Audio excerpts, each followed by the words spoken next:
Degree சர்ச்சையில் சிக்கிய கல்வி அமைச்சர் ராஜ்மோகன். அமைச்சர் பதவி பறிக்கப்படுமா? எம்எல்ஏ பதவி பறிக்கப்படுமா? 1,65,000 கடல் ஆமைகள்.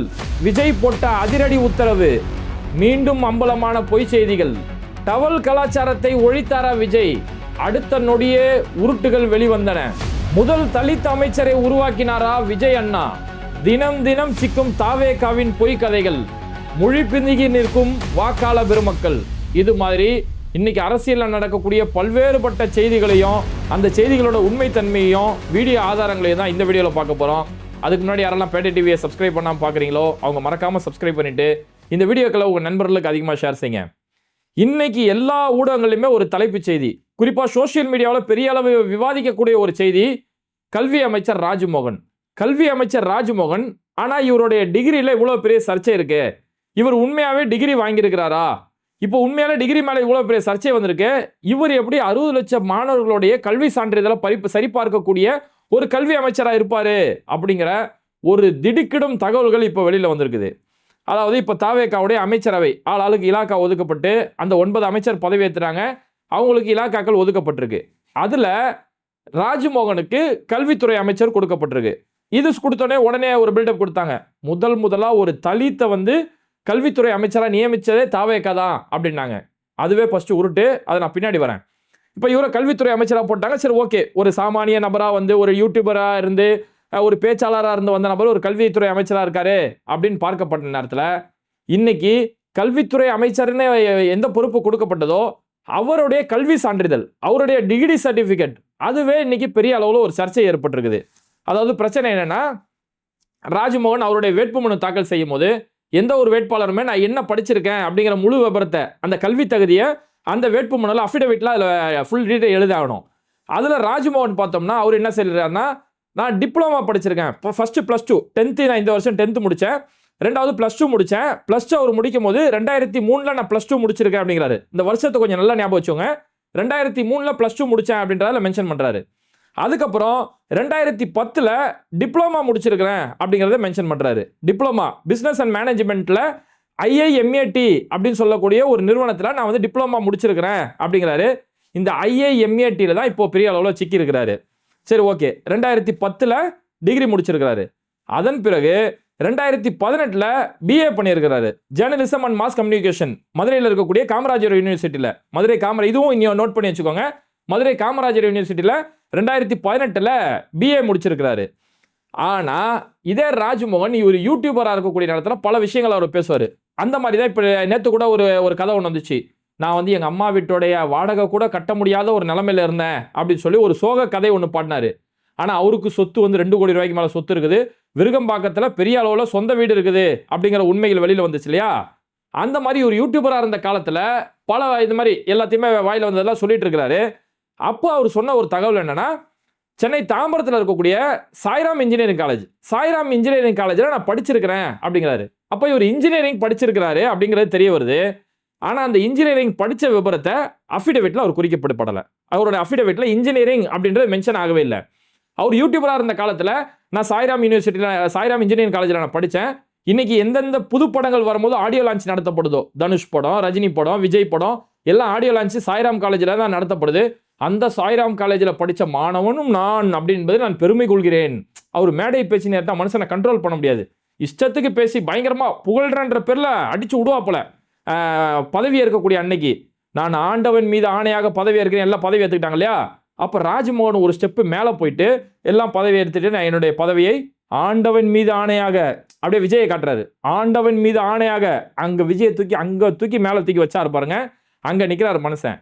அந்த மாதிரி யூடியூபராக இருந்த காலகட்டத்தில் நான் சாய்ராம் காலேஜில் நான் இன்ஜினியரிங் படிச்சிருக்கிறேன் அப்படிங்கிற ஒரு உண்மையை சொல்லிட்டாரு. இன்னொரு யூடியூபருக்கு அவர் பேட்டி கொடுக்கும்போது அந்த யூடியூபர் கேட்குறாரு, நீங்கள் சாய்ராம் காலேஜில் படிச்சிங்களே அப்படின்னு கேட்கும்போது, ஆமாம் நான் படித்தேன் அப்படின்னு சொல்லி அந்த இடத்துலையுமே ஒத்துக்கிறாரு. அப்போ சாய்ராம் காலேஜில் அவர் இன்ஜினியரிங் படிச்சிருக்கேன்றதை அவரே பல இடங்களில் ஒத்துருக்கிறாரு. ஆனால் அவருடைய அஃபிடவிட்டில் இன்ஜினியரிங் படித்தேன்னு சொல்கிறதுக்கான எந்த ஒரு ஆதாரத்தையுமே குறிப்பிடலை. அப்போ எப்போ இவர் இன்ஜினியரிங் படிச்சன்ற ஆதாரத்தை குறிப்பிடலையோ தன்னுடைய வேட்புமனுல ஒரு விஷயத்தை மறைச்சா மாதிரி அது குற்றமாயிரும். உண்மையாகவே ஒரு இன்ஜினியரிங் படிச்சிருந்து அதை இங்கே குறிப்பிடலை அப்படின்னா ஒரு ஒரு உண்மையை மறைச்சதுக்கு சமமான ஒரு விஷயம். அப்போ இப்படி மறைச்சிருந்தாங்கன்னா அவருடைய எம்எல்ஏ பதவியே பறிக்கப்படுமே அப்படிங்கிற ஒரு பெரிய ஒரு விமர்சனம் இந்த இடத்துல எழுந்திருக்கு. சரி, அவர் இன்ஜினியரிங் முடிக்கலப்பா, அவர் இன்ஜினியரிங் அங்கே படித்தார், ஓகே, இன்ஜினியரிங் முடிக்கல, அதனால தான் அஃபிடவிட்டில் அதை குறிப்பிடலை அப்படின்னா, அப்போ இன்ஜினியரிங் முடிக்கலைன்னா அரியர் வச்சிருக்காரா? ஏன்னா இங்கே தானே ஆரம்பத்தில் ஒரு மென்ஷன் பண்ண சொன்னேன் இல்லையா, 2003 +2 முடிச்சாரு, 2010 தான் டிப்ளமா பண்ணியிருக்கிறாரு. அப்போ இதுக்கு மத்தியில் இடைப்பட்டு 7 வருஷ கேப் இருக்குது. அப்போ இந்த 7 வருஷத்தில் அவர் சாய்ராம் காலேஜில் படிக்கும்போது அந்த அரியரை அவரால் கம்ப்ளீட் பண்ண முடியலையா? அப்போ அரியரை கம்ப்ளீட் பண்ண முடியாததால தான் அதுக்கப்புறம் போய் டிப்ளமா பண்ணியிருக்கிறாரா அப்படிங்கிற ஒரு பெரிய கேள்வி. அப்போ என்னன்னா, அவரே சாய்ராம் காலேஜில் படிச்சன்றதை ஒத்துக்கிறாரு, இன்ஜினியரிங் படிச்சன்றேன்னு சொல்லியிருக்கிறாரு. அப்போ அதை நீங்கள் கம்ப்ளீட் பண்ணலை, கம்ப்ளீட் பண்ணியிருந்தா வேட்புமனுவில் ஏன் குறிப்பிடலை அப்படிங்கிற ஒரு கேள்வி வரும். கம்ப்ளீட் பண்ணலைன்னா அப்போ அரியர் வச்சிருக்கீங்களா? அப்போ அரியர் வச்சிருக்கக்கூடிய ஒரு நபர் எப்படி கல்வி அமைச்சராக வர தகுதியாக இருக்கும்? ஒரு அரியர், இவரே ஒன்று அரியரை கம்ப்ளீட் பண்ணல, இவர் எப்படி ஒரு கல்வி அமைச்சராக ஆக முடியும்? அப்போ இனி படிக்கக்கூடிய மாணவர்கள், எப்பா கல்வி அமைச்சரை அரியரை வச்சிருக்கிறாரு, நான்லாம் அரியர் வைக்கிறதுக்கு என்ன அப்படிங்கிற ஒரு எண்ணம் ஏற்படுமே சொல்லி இந்த சாய்ராம் காலேஜ் சம்பந்தமான விஷயத்துல பெரிய ஒரு சர்ச்சை ஏற்படுத்தியிருக்குது. சரி, இதை தாண்டி வாங்க. இதை தாண்டி வந்தோம்னா, அவர் 2010 டிப்ளமா முடிச்சிருக்காரு இல்லையா, அந்த டிப்ளமா முடிச்ச எங்க முடிச்சிருக்காருன்னா IIMAT அப்படின்னு சொல்லக்கூடிய ஒரு நிறுவனத்தில் டிப்ளமா சர்டிஃபிகேட் வாங்கியிருக்கிறாரு, அங்கே படித்ததா சொல்லி அதில் குறிப்பிடுறாரு. இந்த IIMAT அப்படிங்கிறது இது எந்த ஒரு அதிகாரப்பூர்வ ஒரு கல்வி நிறுவனம் கிடையாது. அதாவது ஒன்றிய அரசால கல்வித்துறையால் அங்கீகரிக்கப்பட்ட ஒரு நிறுவனம் கிடையாது. கல்வித்துறையால் அங்கீகரிக்கப்படக்கூடிய அந்த சர்டிஃபிகேட் அப்படிங்கிறது UGC, DOTE, AICTE இது மாதிரியான அங்கீகாரம் இருக்கும். இதுதான் அரசு அங்கீகாரம். இது அரசால் அங்கீகரிக்கப்பட்ட ஒரு கல்வி நிறுவனம் அப்படின்னு சொல்லி சொல்லப்படும். அங்கே படிச்சிருந்தோம்னா அந்த சர்டிஃபிகேட் முழு தகுதியான ஒரு சர்டிஃபிகேட். இந்த அங்கீகாரம் இல்லாத அரசுடைய அங்கீகாரம், ஒன்றிய அரசோ மாநில அரசோ இந்த அரசுடைய அங்கீகாரம் இல்லாமல் ஒரு கல்வி நிறுவனம் இருந்தது அப்படின்னா அது சும்மா 3-10 ரூபா காலேஜ். அங்கே யார் வேணாலும் போய் இந்த நடிகர்களுக்கெல்லாம் டாக்டர் பட்டம் கொடுப்பாங்க தெரியுமா, அந்த மாதிரி கதை அது. யார் வேணாலும் போய் படிச்சுக்கிட்டு போய் எக்ஸாமே எழுதாம அங்கே போய் காசு கொடுத்தாலே டிகிரி கிடைக்கும்ல, அந்த மாதிரி ஒரு நிலைமையா போயிருமே. அப்போ இவர் அந்த மாதிரி ஒரு நிறுவனத்தில் தான் இவரோட டிப்ளமா சர்டிஃபிகேட் வாங்கியிருக்காருன்னு சொல்லி இன்னைக்கு சோசியல் மீடியாவில் மக்கள் பெரிய அளவில் ஒரு சர்ச்சை, ஒரு கேள்வி எழுப்பப்பட்டிருக்கு. அப்போ அங்கீகரிக்கப்படாத ஒரு கல்வி நிறுவனத்தில் சர்டிஃபிகேட் வாங்கியிருக்கிறாரு அப்படிங்கிற ஒரு கேள்வி. இவர் இன்ஜினியரிங் படிச்சிருக்காரு, அந்த இன்ஜினியரிங் ஒன்று முழுமை பட்டுட்டாரா இல்லை அரியர் வச்சிருக்கிறாரா அப்படிங்கிற ஒரு கேள்வி. ஏன்னா இவர் BA படித்தது காமராஜர் யூனிவர்சிட்டி, மதுரையில் இருக்கக்கூடிய காமராஜர் யூனிவர்சிட்டிலாம் படிச்சிருக்கிறாரு. ஆனால் சாய்ராம் காலேஜ், தாம்பரத்தோட சாய்ராம் காலேஜ் சொல்லியிருக்கிறாரு, அதோட முழுமைத்தன்மை என்ன அப்படின்னு சொல்லி இவரை சுற்றி இன்னைக்கு பெரிய அளவிலான ஒரு கேள்விகள், ஒரு பெரிய சர்ச்சை. இந்த சர்ச்சை இதுக்கு முன்னாடி நம்ம எங்கே கேட்டிருக்கோம்னா, நம்ம மோடிஜி நான் டிகிரி படித்தேன் அப்படி இப்படின்னாரு. டீ கடை சின்ன வயசில் ரயில்வே ஸ்டேஷனில் டீ வித்தனவர், அதுக்கப்புறம் வளர்ந்து வந்ததுக்கப்புறம் நான் படிச்சிருக்கேன், டிகிரி சர்டிஃபிகேட்லாம் இருக்குது அப்படின்னாரு. அப்புறம் அந்த டிகிரி சர்டிஃபிகேட் வெளியிடும் போது அதில் பல வகையான குளறுபடிகள், அதில் இருக்கக்கூடிய வருஷ மாறுபாடு, அதில் இருக்கக்கூடிய கையெழுத்து மாறுபாடுகள்னு சொல்லி இன்னைக்கு வரைக்கும் மோடிஜியோடைய டிகிரி சர்டிஃபிகேட்ன்றது ஒரு புரியாத புதிராகவே இருந்துட்டு இருக்கு. அதுக்கடுத்து ஸ்மிருதி இரானி வந்தாங்க, பாஜகவுடைய அமைச்சராக ஸ்மிருதி இரானி வந்தாங்க. ஸ்மிருதி இரானியோடைய சர்டிஃபிகேட், டிகிரி சர்டிஃபிகேட், அது பெரிய ஒரு சர்ச்சையை ஏற்படுத்துச்சு. அது ஒரு போலி சர்டிஃபிகேட் அப்படின்னு சொல்லி ஒரு பெரிய சர்ச்சை உருவாகி நாடு முழுக்க கொந்தளிப்பு ஏற்பட்டது. அதுக்கப்புறம் அவங்களோட இலாக்கா மாற்றப்படக்கூடிய அளவுக்கு அது ஒரு பெரிய சர்ச்சையை ஏற்படுத்துச்சு. அந்த மாதிரி இன்னைக்கு ராஜ்மோகன் கல்வி அமைச்சராக இருக்கிறாரு. அப்போ இவர் ஒன்று அங்கீகரிக்கப்படாத இடத்துல அவர் டிகிரி வாங்கியிருக்கிறாரு, அல்லது சாய்ராம் யூனிவர்சிட்டியில் படித்ததா சாய்ராம் இன்ஜினியரிங் காலேஜில் படித்ததா சொல்கிறாரு, அந்த சர்டிஃபிகேட் என்னாச்சு, அல்லது அரியர் வச்சிருக்கிறாரா அப்படின்னு சொல்லக்கூடிய பல்வேறுபட்ட குற்றச்சாட்டுகள் இந்த இடத்துல எழுந்திருக்குது. அதனால கல்வித்துறை அமைச்சராக நியமிக்க வேண்டியது ஒரு மிக மாபெரும் பொறுப்பு. அன்னைக்கு 60 லட்சம் மாணவர்கள் நம்ம தமிழ்நாட்டில் இருக்கிறாங்க அப்படின்னா அந்த 60 லட்சம் மாணவர்களுடைய சான்றிதழை சரிபார்க்க வேண்டிய ஒரு விஷயம், அவங்களுடைய சர்டிஃபிகேட்டை சரிபார்க்க வேண்டிய ஒரு விஷயம். அந்த துறைக்கு ஒருத்தர் அமைச்சராக போறீங்க, அப்போ அவரோட சர்டிஃபிகேட்டை கூட நீங்கள் சரி பார்க்க மாட்டீங்களா? அப்போ இனி மாணவர்களோட எதிர்காலம் என்ன ஆகுறது அப்படிங்கிற ஒரு இமாலய கேள்வி இந்த இடத்துல எழுந்திருக்குது. இந்த இடத்துல திமுக கம்பேர் பண்ணி பார்த்தா ஒரு பெரிய ஒரு ஆச்சரியமா இருக்கும், ஒரு பெரிய ஒரு வித்தியாசம் உங்களுக்கு தெரியும். இந்த மாதிரி சர்ச்சைகளுக்குள்ள இவங்க வச்சிருக்கிறாங்க. ஆனால் இதுக்கு முன்னாடி கல்வித்துறை அமைச்சரா அன்பில் மகேஷ் பொய்யாமொழி இருந்தாரு. அவ்வளோ ஒரு சிறப்பாக அந்த துறையை கையாண்டாரு. அவங்க கையில் எடுக்கும் போது அவ்வளோ எந்த ஒரு மெயின்டெனன்ஸுமே இல்லாத தமிழ்நாட்டுடைய அரசு கல்வி அவர் அன்பில் மகேஷ் பொய்யாமொழி கையில் எடுத்ததுக்கு பிறகு தமிழ்நாட்டில் அரசு பள்ளிகளில் மாணவர் சேர்க்கக்கூடிய சேர்க்கை அதிகமாச்சு. டிஜிட்டல் மையத்தில் ஸ்கூல் கிளாஸை கொண்டு வந்தார். ஸ்கூல் கிளாஸ் டிஜிட்டல் மையத்தில், கணினி மையத்தில் கொண்டு வந்து AI டெக்னாலஜி வரைக்கும், ரொபோட்டிக் சயின்ஸ் வரைக்கும் அரசு பள்ளிகளில் கொண்டு வந்து அரசு கல்வியோட தரத்தை உயர்த்தினார். சாமானிய ஏழை வீட்டு பிள்ளைகளும் வெளிநாடுகளில் போய் படிக்கக்கூடிய அளவுக்கு அவ்வளவு சிறப்பாக கொண்டு வந்தார். இதெல்லாம் அப்பாற்பட்டதுங்க. வெளிநாட்டில் போய் படிக்கிறதோ, ஒரு டிஜிட்டல் மையத்தில் கல்வியை கொண்டு வரதோ, இதெல்லாம் நான் 2வது பட்சம் சொல்லுவேன். அன்பில் மகேஷ் பொய்யாமொழி கல்வி அமைச்சராக என்ன சாதனை செஞ்சாருன்றதுக்கு நான் ஒன்னே ஒன்று சொல்லி காட்டுறேன். ஒன்னே ஒன்று, நாங்குநேரியில் ஒரு மாணவனை வெட்டினாங்க தெரியுமா? ஒரு +2 படிக்கக்கூடிய ஒரு மாணவன் கூட படிக்கக்கூடிய சக மாணவன் சாதியின் பேரை சொல்லி அவன் முதுகுல வெட்டினான். வீடு புந்து அவன் முதுகுல வெட்டினா. சின்னத்துறைன்னு சொல்லக்கூடிய ஒரு மாணவன் அந்த முதுகுல வெட்டி பெரிய ஒரு சர்ச்சையை ஏற்படுத்துச்சு. அதுக்கப்புறமா விஜய் வந்து இந்த 10th +2 படித்த பசங்களுக்கு நல்ல மார்க் எடுத்த பசங்களுக்கு மட்டும் விருது கொடுப்பார்ல, அந்த விருது நிகழ்ச்சியில் சின்னத்துறையும் கூப்பிட்டுருந்தாரு. நாங்குநேரி சின்னத்துறையை கூப்பிட்டுட்டு பக்கத்தில் உட்கார வச்சு பேசினாரு. அப்போ சின்னத்துறை வெளியில் போகிறாரு. வெளியில் போகும்போது விஜய் சார் கூட உட்காந்தீங்களா, உங்களுக்கு எப்படி இருந்துச்சு அப்படின்னு கேட்கும்போது, ரொம்ப சந்தோஷமாக இருந்துச்சு, நான் எதிர்பார்க்கவே இல்லை அப்படின்னா. சரி, விஜய் சார் உங்களுக்கு என்ன ஆறுதல் ஏதாவது சொன்னாரா? ஏன்னா சாதி ரீதியாக நீங்கள் வெட்டப்பட்டீங்க, இன்னைக்கு கல்வியில் +2ல் நல்ல மார்க் வாங்கியிருக்கீங்க. அந்த பிள்ளை நல்ல மார்க் வாங்கினா, அப்போ +2ல் நல்ல மார்க் வாங்கியிருக்கீங்களே, விஜய் சார் உங்களுக்கு ஏதாவது அட்வைஸ் ஆறுதல் ஏதாவது சொன்னாரா அப்படின்னும் போது, இல்லை ஆல் த பெஸ்ட் சொன்னார். சரி, ஓகே, வேற என்ன சொன்னார்? வேற எதுவுமே சொல்லலை. அப்போ சாதி ரீதியாக உன்னை வெட்டப்பட்டிருக்கு, நீ அதை தாண்டி நீ கல்வியில் சாதிச்சு வரணும்ப்பா, அந்த ஜாதி வெறிங்களை தூக்கி போடு, நீ கல்வியால் சாதிச்சு அவங்களுக்கு நீ பதில் கொடுக்கணும், இப்படி ஏதாவது சொன்னாரானா? இல்லை, அப்படிலாம் சொல்ல, ஆல் த பெஸ்ட் சொன்னார். நண்பன் படத்தில் ஆல் இஸ் வெல் அந்த மாதிரி ஆல் த பெஸ்ட் சொல்லி அனுப்பிட்டாரு அப்படின்னு சொல்லி சொன்னான். ஆனால் அதே மாணவன் சின்னத்துறையை அன்பில் மகேஷ் பொய்யாமொழி என்ன சொன்னார் தெரியுமா? இந்த விவரம் பாதி பேருக்கு தெரியாது, எவ்வளோ பேருக்கு தெரியுன்றது கூட தெரியல. அன்பில் மகேஷ் பொய்யாமொழி அன்னைக்கு கல்வித்துறை அமைச்சராகும் போது அந்த பையனை போய் சந்திக்கிறாரு. சந்திச்சு இந்த சாதி ரீதியாக நடந்த விஷயத்தில் யாரெல்லாம் அங்கே குற்ற செயல் செஞ்சானோ அவனை கைது செய்யக்கூடிய வேலைகள் முதல் நடந்தது. அந்த குற்ற செயல் தடுக்கப்பட்டுருச்சு. அதுக்கடுத்து இந்த மாணவன் +2 படித்த மாணவன் +2ல நல்ல மார்க் எடுக்கிறான். அந்த பையன் நல்ல மார்க் எடுத்து இவனுக்கு +2 படிக்கிறதுக்கு வேற ஸ்கூலில் மாற்றி கொடுத்து அந்த ஸ்பாட்லேயே, ஏன்னா அந்த ஸ்கூலில் அவனுக்கு சாதி ரீதியான ஒடுக்குமுறை இருக்குது, அவனுக்கு ஒரு ப்ரெஷர் இருக்கும் அப்படிங்கிறதால அவனுக்கு உடனடியாக மாற்று ஸ்கூல் ஏற்பாடு செஞ்சு அந்த மாற்று ஸ்கூலில் படித்தது மூலயமா சின்னத்துறை +2ல நல்ல மார்க் வாங்கினான். நல்ல மார்க் வாங்கிட்டான். அதுக்கப்புறம் அன்பில் மகேஷ் பொய்யாமொழி என்ன செஞ்சாரு? இந்த மாணவன் சின்னத்துறை இவன் உயர்கல்வி என்ன டிகிரி எத்தனை வேணாலும் படிக்க போறான், எவ்வளோ வேணாலும் படிக்கட்டும், அந்த முழு செலவே நான் ஏற்பேன், அரசு சார்பில் அல்ல, என்னுடைய பர்சனல் செலவில். அன்பில் ட்ரஸ்ட்னு ஒன்று வச்சிருக்காங்க, அன்பில் அறக்கட்டளைன்னு சொல்லி அவங்களுடைய பர்சனல் ஒரு ட்ரஸ்ட் வச்சிருக்காங்க. எங்களுடைய ட்ரஸ்ட் சார்பில் உன்னுடைய கல்விக்கான முழு செலவையும் நான் ஏற்கிறேன்ப்பா அப்படின்னு சொல்லி அந்த பையன் இன்னைக்கு படிக்கக்கூடிய முழு செலவையுமே அன்பில் மகேஷ் பொய்யாமொழி இன்னைக்கு ஏற்றுக்கிட்டு இருக்கிறாரு. இது மட்டும் இல்லாமல் அந்த பையன் காலேஜ் போய் சேர்ந்துட்டான். +2 முடிச்சுட்டு காலேஜில் போய் சேர்ந்துட்டான். திடீர்னு அவங்க அம்மா இறந்துட்டாங்க. அவங்க அம்மா இறந்ததுக்கு பிறகு இந்த பையன் போய் அதுக்கடுத்து சொல்கிறான், நான் இதோட படிப்பை நிறுத்திடலான் இருக்கேன், இதுக்கப்புறம் காலேஜுக்கு நான் போல அப்படின்னு சொல்லி அந்த பையன் சொல்கிறான். அப்போ ஏன்னு கேட்கும்போது, எங்கள் குடும்பத்துக்கு வருமானமே எங்கள் அம்மாவுடைய வருமானம் தான். இப்போ அம்மா இறந்துட்டதால நான் எனக்கு ஒரு தங்கச்சி இருக்குது, தாத்தாவை பார்த்துக்கணும், எங்கள் குடும்பத்தோட வருமானம், நான் படிக்க போயிட்டுனா எப்படி குடும்பத்தை எப்படி ரன் பண்ண முடியும் அப்படின்னு சொல்லி, இதனால் நான் காலேஜ் நிறுத்திடுறேன், ஏதாவது ஒரு வேலை மட்டும் கிடைக்கிறதுக்கு எனக்கு ஏற்பாடு செய்ய கொடுங்க அப்படின்னு சொல்லி சின்னத்துறை சொல்லும் போது அன்பில் மகேஷ் பொய்யாமொழி சொல்கிறாரு, சரிப்பா, கல்வி எதுக்காகவும் கல்வியை விட்டுறக்கூடாது, கல்வி தான் உனக்கு ரொம்ப முக்கியம், அதுதான் உனக்கு முக்கிய ஆயுதம், அவன் வெட்டுறதுக்காக அருவாளை தூக்கணும்ல, நீ கல்வின்ற ஆயுதத்தை நீ கையில் தூக்கணும். இப்போ உனக்கு குடும்பத்தோட வருமானம் தானே பிரச்சனை, உங்கள் அம்மா எவ்வளோ சம்பாதிச்சாங்க அப்படின்னு கேட்கும்போது அவன் அந்த தொகையை சொல்கிறான், மாதம் எங்கள் அம்மா எவ்வளோ சம்பாதிச்சாங்க அப்படின்னு. சரி, நீ எது வரைக்கும் படிக்க போறியோ படி, நீ என்னைக்கு போய் வேலைக்கு சரிയോ படித்து முடிச்சு நீ வேலைக்கு போய் உன் கையால் நீ சம்பாதிப்ப தெரியுமா, அன்னைக்கு வரைக்கும் உங்கள் அம்மா என்ன சம்பாதிச்சாங்களோ அந்த தொகையை மாதம் எங்களுடைய அறக்கட்டளை சார்பில் உங்களுக்கு நான் கொடுக்குறோம், அன்பில் அறக்கட்டளை சார்பில் அந்த தொகையை உனக்கு நான் மாதம் கொடுக்குறோம், எக்காரணத்தை கொண்டு கல்வியை விட்டுறாத. அவன் சாதி பெருமை புதையை பேசிக்கிட்டு வன்முறையை கையில் எடுத்தான்ல, நீ கல்வி பெருமையை பேசி உன்னோட கல்வியை உன்னோட ஆயுதத்தமாக கையில் எடு அப்படின்னு சொல்லி அந்த பையனுடைய வாழ்க்கைக்கு இவ்வளவு அழகான ஒரு வழிகாட்டியை தேர்ந்தெடுத்து கொடுத்தது தான் இந்த திமுக செஞ்ச சாதனை. இங்கே நிறைய பேர் சொல்லுவாங்க, ஏன் திமுக ஆதரவாக பேசுறீங்க, ஏன் திமுக ஆதரவாக பேசுறீங்கன்னா, இப்படி மக்கள் நல பணிகள் செய்யும் போது அந்த அரசுக்கு ஆதரவாக நம்ம நிற்கணும். அப்பேற்பட்ட ஒரு சித்தாந்தத்தோட மக்களை இந்த அளவுக்கு சினிமா முகத்தில் சீரழிக்காம மக்களை ஒரு நல்வழிப்படுத்தும் போது அவங்களுக்கு ஆதரவாக நிற்காம வேற யார் பக்கம் ஆதரவாக நிற்கிறது?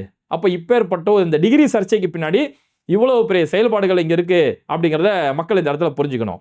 சரி, இவங்க இந்த பில்டப் அரசியலை செஞ்சுட்டு இருக்காங்க இல்லையா, தொடர்ந்து இந்த தாவேக ஆட்சிக்கு வந்ததுலேருந்து இந்த 7 நாளைக்குள்ள எத்தனை பொய் செய்திகள், ஒரு பக்கம் குற்ற செயல்கள் அதிகமாக நடந்து போயிட்டே இருக்குது, சட்ட ஒழுங்கு சுத்தமாக சீரழிஞ்சு போகுது, இன்னொரு பக்கம் பொய் செய்திகள் ரொம்ப மோசமாக பரப்பப்படுது. வட மாநிலங்களில் பாஜக ஆட்சிக்கு வந்ததுக்கு பிறகு சங்கிகளால் எப்படி பொய் செய்தி பரப்பப்பட்டதோ அந்த மாதிரி இன்னைக்கு தமிழ்நாட்டில் நாளுக்கு நாள் பொய் செய்தி பரப்பப்படுது. ஏன்னா இன்னைக்கு சோசியல் மீடியா நல்லா பாருங்க, தாவேகாவை சேர்ந்த எம்எல்ஏக்கள் ஒவ்வொரு இடமா போய் ரீல்ஸ் போட ஆரம்பிச்சிட்டாங்க. ஐயோ, பப்ளிக் டாய்லெட் போய் சரி பார்க்கிறாரு, இந்த இடத்துல தண்ணி வருதான்னு பார்க்குறாரு, ஸ்ரீரங்கத்தில் ரமேஷ் பார்த்தோம்னா கவர்மெண்ட் ஹாஸ்பிட்டலில் போய் எல்லாத்தையுமே இப்போ ஆய்வு பண்ணுறாரு, அங்கே போய் இது சரியா இருக்கா, வண்டியில் காற்று சரியா வருதா, பைக்கில் வந்து காற்று இருக்குதா, பைப்பில் தண்ணி வருதா, இதெல்லாம் போய் ஆய்வு பண்ணுறேன்னு சொல்லி இதெல்லாம் போய் பார்க்குறாங்க. ஃபர்ஸ்ட் நீங்கள் ஆய்வு பண்ண வேண்டிய எதை செய்யணும், கவர்மெண்ட் ஹாஸ்பிட்டலில் போய் தேவையான அளவுக்கு மருந்துகள் ஸ்டாக் இருக்குதா, ஆக்சிஜன் இங்கே சரியான முறையில் இருக்கா, நோயாளிகளோட படுக்கைகள் சரியான முறையில் இருக்கா, அடுத்து எமர்ஜென்சிக்கு தேவையான எல்லா கிட்டுமே சரியா இருக்கா, டாக்டர்ஸ் கரெக்டான முறையில் டியூட்டிக்கு வராங்களா, அட்டெண்டன்ஸ் கரெக்டாக இருக்கா, இதை தான் சரி பார்க்கணும். இதுதான் அத்தியாவசிய தேவை. அதை விட்டுட்டு ரீல்ஸ் போடுறதுக்காக பாத்ரூம் கிட்ட போய் பார்க்கறது, ஏதாவது ஒரு இடத்துல குப்பை இருந்துச்சுன்னா அந்த குப்பையை போய் அந்த இடத்துல போய் ஒரு ரீல்ஸ் காட்டுறது, அதை முடிச்சோன்னா ரீல்ஸ் முடிஞ்சுன்னா அதோட முடிஞ்சிடும். அந்த குப்பை அங்கே நீக்கப்பட்டிருக்குமானா நீக்கப்பட்டிருக்காது. வெறும் ரீல்ஸ்க்காக மட்டுமே இவங்க அரசியல் பண்ணிட்டு இருக்காங்க. அந்த ரீல்ஸ் அரசியலில் ஒன்னாதான் இப்போ என்ன பண்றாங்கன்னா, விஜய் அண்ணா ஆட்சிக்கு வந்த உடனே 1,65,000 கடல் ஆமைகளை கடையில் விட்டுருக்காரு. Oh what a great CM, hats off அண்ணா அப்படின்னு சொல்லி ஒரு பில்டப் எடுத்து பரப்பி விடுறாங்க. விஜய் அண்ணா ஆட்சிக்கு வந்தோடனே 1,65,000 ஆமை குஞ்சுகளை கடல்ல விட சொல்லி ஒரு பெரிய உத்தரவு அண்ணா போட்டுட்டாரு அப்படின்னு சொல்லி ஒரு பில்டப். சரி இதுவாச்சும் உண்மையா? எனக்கு என்ன குடும்பம்னா, அடுத்த 5 வருஷத்துக்கு நம்ம ஃபேக்ட் செக் மட்டும் தான் பண்ணிட்டு இருப்போம் பொழுது. டெய்லி 2-3 பொய் செய்திகள் விடுறாங்க. இது பொய் செய்திடா, இந்தடா உண்மை தன்மையை பாடுறான்னு சொல்லி நமக்கு இனிமேல் இதான் வேலை போல இருக்குது. இந்த உண்மைகளை அம்பலப்படுத்தி தோல் உரிச்சு ஆதாரத்தோட காட்டுறதை நம்ம அடுத்த 5 வருஷத்துக்கு நமக்கு வேலை போல இருக்குது. இந்த ஆமை குஞ்சு கதை, ஆமை குஞ்சு கதையில் கதை விடுறதுல எக்ஸ்பர்ட்டே எங்கள் சீமான் அண்ணா தான் ஆமைக்கறி சாப்பிட்டேன், அண்டா கறி சாப்பிட்டு சொல்லி கதை விட்டுட்டு இருந்தாரு. இவங்க அதுக்கு மேலே பெரிய உருட்டை விட்டுட்டு கிடக்குறாங்க. 1,65,000 ஆமை குஞ்சுகளை கடலில் விட்டாராம். ஏண்டா இது வருஷம் நடக்கிறதுடா. 2024 அன்னைக்கு இருந்த அரசு 2,15,778 ஆமை குஞ்சுகளை கடலில் போய் விட்டாங்க. 2,15,000 ஆமை குஞ்சுகளை கடலில் விட்டாங்க. போன வருஷம் 2025 3,19,000 ஆமை குஞ்சுகளுடைய முட்டை சேகரிக்கப்பட்டு அதுல இருந்து 2,29,000 கிட்டத்தட்ட 2,30,000 ஆமை குஞ்சுகள் கடல்ல போன வருஷம் விடப்பட்டது. இது ஒவ்வொரு வருஷமும் வனத்துறை சார்பிலையும் கடல் பாதுகாப்பு அமைப்பு சார்பிலையுமே இது ஒவ்வொரு வருஷமும் நடக்கக்கூடிய ஒரு நிகழ்வு. அந்த மாதிரி இந்த வருஷம் 1,65,000 ஆமை குஞ்சுகள் கடல்ல விடப்பட்டது. இது விஜய் அண்ணா போட்ட உத்தரவினால் நடந்த ஆச்சரியமோ அதிசயமெல்லாம் கிடையாது. இது ஆல்ரெடி முட்டைகள் அங்கே சேகரிக்கப்பட்டு பாதுகாக்கப்பட்டிருக்குது. அந்த ஆமை குஞ்சு பொறிக்கப்பட்ட பிறகுதான் ஆமை குஞ்சு கடல்ல விடப்பட்டிருக்கு. இது முன்னாடி நடந்த ஒரு நிகழ்வு, இன்னைக்கு இது நடந்திருக்குது, அவ்வளவுதான். இப்ப விஜய் இன்னைக்கு 1000 ரூபாய் கொடுத்துட்டாரு, மகளிர் உரிமை தொகை கொடுத்துட்டாருன்னா, இதுக்கு முன்னாடி திமுக ஒரு கெப்பாசிட்டி அங்க உருவாக்கிட்டு போயிட்டாங்க. ஒரு கஜானா காலினார்ல, காலினா எப்படி எடுத்து கொடுத்தீங்க? 1000 ரூபாய் பெண்களுக்கு மாசம் 1000 ரூபாய் இன்னைக்கு போட்டாச்சு, புதுமை பெண் திட்டத்தில் போட்டாச்சு. இன்னைக்கு அரசு நடந்துகிட்டு இருக்குது. யூனிட்டுக்கு 200 ரூபாய் குறைக்கிறேன்னு சொல்றீங்க, 200 யூனிட் குறைக்கிறேன்னு சொல்லியிருக்கீங்க. அப்ப இதெல்லாம் எந்த கஜானால இருந்து கொடுக்க முடிஞ்சது உங்களால? நீங்க சினிமா நடிச்ச காசுல இருந்தா அங்க கஜானான்னு ஒன்று இருக்கிறதால தானே கொடுக்குறீங்க. அந்த மாதிரி இதுக்கு முன்னாடி கடல் ஆமைகள் அந்த ஆமை குஞ்சுகள் சேகரிப்பு திட்டத்துல என்னெல்லாம் நடந்துச்சோ அதை தான் இன்னைக்கு செயல்முறைப்படுத்தப்பட்டிருக்கு. இனி விஜயோடைய ஆட்சியில எங்கெல்லாம் போய் பாலம் திறப்பாரோ, அடுத்த 2 வருஷத்துக்கு எங்கெல்லாம் பாலம் திறப்பாரோ, கட்டப்பட்ட மருத்துவமனைகள் திறப்பாரோ, எல்லாம் திமுக செஞ்சதை இவர் திறந்து வைக்கிறாரு. ஆக்கி வைக்கப்பட்ட சோறு, அந்த சோறை எடுத்து ஒரு பரிமாறுறாரே தவிர இவர் அந்த சோத்தை ஆக்கல அப்படிங்கறத அந்த ரசிகர்கள் கொஞ்சமாச்சும் புரிஞ்சுக்கணும். அப்ப கடல் ஆமை குஞ்சுகள் ஒவ்வொரு முறையும் இப்படி கடல்ல விடுறது இயல்பு. ஏன் அப்படின்னா அதனால கடல் சூழலில் பாதுகாக்கப்படும். கடலுடைய அங்க இருக்கக்கூடிய உயிரினங்கள் இருக்குல்ல, அதோடைய அந்த உணவு சங்கிலி பாதுகாக்கப்படும். இப்போ ஆமைகளை பொறுத்த வரைக்கும் இப்படி லட்சக்கணக்கான ஆமைகள் விட்டா ஒரு 1000 ஆமைகள் விடுறாங்கன்னு வைங்களேன், அதுல ஒரு ஆமை தான் முழுமையா உயிர் வாழ்றது ஒரு ஆமை தான். ஏன்னா மற்ற கடல்ல இருக்கக்கூடிய உயிரினங்கள் இந்த ஆமை குஞ்சுகளை சாப்பிட்டு அது மூலியமா ஒரு உணவு சங்கிலி ஏற்படும். ஆமை குஞ்சுகள் அதிக அளவில் கடல்ல இருக்கிறதால கடல் பாசிப்பாறைன்னு சொல்லியிருக்கோம். கடல் பாசிப்பாறைங்கிறது நண்டு, எறா, இதுக்கெல்லாம் அதுதான் முக்கிய உணவு. அப்ப அந்த கடல் பாசிப்பாறைகள் வளர்ந்து ஒரு கட்டத்தில் அழுகிரும். அது அழுகிச்சுன்னா என்ன ஆகுனா, கடலுடைய அந்த இயற்கை சூழல் அழிக்கப்பட்டு ஆக்சிஜன் பற்றாக்குறை ஏற்படும். கடல் நீர்ல ஆக்சிஜன் பற்றாக்குறை ஏற்படும். அந்த பாசி அழுகப்பட்டுச்சுன்னா, ஆக்சிஜன் பற்றாக்குறை ஏற்பட்டுச்சுன்னா அது கடல்ல வாழக்கூடிய மீன்கள், உயிரினங்களுக்கு அது பெரிய அளவில் பாதிப்பு ஏற்படும். அப்போ இறைவன் இயற்கையாவே எப்படி ஆமையை படைச்சு வச்சிருக்கானா, அந்த பாசிகளை அது போய் சாப்பிடும். அதாவது நம்ம புல் வளர்க்கும் போது தேவையில்லாத புல்களை நம்ம கத்தரிக்கும்ல, அதுதான் ஆமையோட வேலை. ஆமை போய் அந்த தேவையில்லாத பாசிகளை முழுக்க, அதுக்கான முக்கிய உணவே அதுதான். அதை ஃபுல்லா சாப்பிட்டுட்டு கடல் சூழியல சிறப்பான முறையில் அந்த இடத்துல செயல்படும். மற்ற உயிரினங்கள் நல்ல முறையில் வாழ்றதுக்கு அது ஒரு பாதுகாப்பா இருக்கும். குறிப்பா ஜெல்லிஃபிஷ் இருக்குல்ல, ஜெல்லிஃபிஷை பொறுத்த வரைக்கும் அது கடல்ல இருக்கக்கூடிய பல உயிரினங்களை சாப்பிட்டு வீணாக்கிக்கிட்டு இருக்கும். அந்த ஜெல்லிஃபிஷை இந்த ஆமைகள் சாப்பிடும். இந்த ஆமைகள் சாப்பிட்டா, ஏன்னா ஆமைகள் ஜெல்லிஃபிஷை சாப்பிட்டா ஒன்றாவது, அதுக்கு அந்த நச்சுத்தன்மை பாதிக்கப்படாது. மீனவர்கள் போய் ஒரு மீன் போட்டாலும் அதுல ஜெல்லிஃபிஷ் சிக்கனாலுமே அந்த மீனவர்களோட வலை கிழிஞ்சு போகும். அது இல்லாம அங்க அந்த ஒரு வலையில பல மீன்கள் சிக்குது, ஒரு ஜெல்லிஃபிஷ் சிக்குதுன்னா அதோட நச்சுத்தன்மை மற்ற மீன்ல பட்டுச்சுன்னா மற்ற மீன்களுமே அந்த நச்சுத்தன்மையா போயிடும். அப்ப இதெல்லாம் பாதுகாக்கிறதுக்காக இறைவன் ஆமை அந்த கடல்ல விடுறது மூலியமா அந்த கடலோட சூழல் பாதுகாக்கப்படும். அப்ப அதுக்காக தான் இப்படி வருஷம் வனத்துறை சார்பில் அந்த ஆமை முட்டைகளை பாதுகாப்பாங்க. ஏன் முட்டைகளை பாதுகாக்கனா, ஆமை இருக்குல்ல, ஆமை இயல்பாவே கடல்ல தான் அது பிரசவிக்கும். அதாவது ஒரு கர்ப்பமாக இருக்கக்கூடிய குஞ்சு பொறிக்கக்கூடிய அந்த ஆமைகள், அதாவது அதோட பிறப்பிடம் கடல் தான். கடல்ல முட்டையிட்டு போவோம். ஆனா கடல்ல இருக்கக்கூடிய நாய்கள், அங்க இருக்கக்கூடிய மனிதர்கள் அந்த முட்டையை எடுத்துட்டு போய் சாப்பிடுறது, இந்த மாதிரி பண்றதால வீணா போயிடும். அது இந்த ஆமை இனமே அழிக்கப்பட்டுருமேங்கிறதுக்காக வனத்துறை சார்பில் அது பாதுகாக்கப்பட்டு நல்ல முறையில் இருக்கும். இப்ப முட்டையில இருந்து வெளியே வந்தோன்னா உடனே கடலை நோக்கி ஓடிடும். அது ஆமையோட பண்பு, கடலை நோக்கி ஓடிடும். அந்த உடைஞ்ச அந்த முட்டை செதில்கள் இருக்குல்ல, அதெல்லாம் அந்த மண்ணோடைய சூழலுக்கு அதுக்கு கிட்டத்தட்ட ஒரு உரம் மாதிரி ஆகும். மண் நல்லா பாதுகாப்பாக இருக்கிறதுக்கு பயன்படும். இப்படி பல பலன்கள் ஆமைகளால் இருக்கிறதால தான் அரசு சார்பில் இருந்து அந்த ஆமைகளை பாதுகாக்கப்பட்டு நல்ல முறையில் கடலில் விடுறதுக்கு இது ஒரு முக்கிய காரணமாக இருக்குது. இது வருஷம் நடக்கக்கூடிய நிகழ்வுகள். இதுக்கு முன்னாடி 2,15,000 ஆமைகள் விடப்பட்டது. போன வருஷம் 2,30,000 ஆமைகள் விடப்பட்டிருக்கு. இந்த வருஷம் 1,65,000 ஆமைகள் விடப்பட்டிருக்கு. இந்த எந்த ஆமைகள் கதைகளும் தெரியாம இந்த அணில்கள் போடக்கூடிய ஆட்டம் இவ்வளவு அவதூறான கதைகளை இன்னைக்கு அடிச்சு விட்டுக்கிட்டு இருக்காங்க. அதனால இது மாதிரியான அவதூறுகள் கதைகள் தினம் வரும்போது அதோட உண்மைத்தன்மையை தினமும் தெளிவுபடுத்த வேண்டியது முக்கியம். ஏன் தினமும் விஜய் பத்தியே வீடியோ போட்டு இருக்கீங்கன்னா, இன்னைக்கு பொய் செய்திகளோட மூட்டையா, பொய் செய்திகளோட ஒரு குடனா இவங்க செயல்படுறாங்க. சங்கிகள் எல்லாம் ஓவர்டேக் பண்ணிட்டு போயிட்டு இருக்காங்க. அப்ப இப்படி பொய் செய்திகளை வச்சு மக்களை நம்ப வைக்கிற நேரத்தில் அங்க நம்மளால ஆன அளவுக்கு உண்மை செய்திகளை மக்கள்கிட்ட போய் சேர்க்க வேண்டியது மிக முக்கியமான ஒரு கடமை. மக்களை நல்ல அரசியல் வழியாகவும் ஒரு பகுத்தறிவு ரீதியாக வழிகாட்ட வேண்டிய நம்மளுடைய கடமை. அந்த பணியை நம்மளுடைய பேட்டை டிவி இறைவனோட உதவியால் ரொம்ப சிறப்பாக செஞ்சுட்டு இருப்போம். அதனால இது மாதிரியான ஆதாரத்தோட தகவல்களை பார்க்கறதுக்கு மறக்காம பேட்டை டிவியை சப்ஸ்கிரைப் பண்ணிட்டு இந்த வீடியோக்களை உங்க நண்பர்களுக்கு அதிகமாக ஷேர் செய்யுங்க. இணைந்திருப்போம்.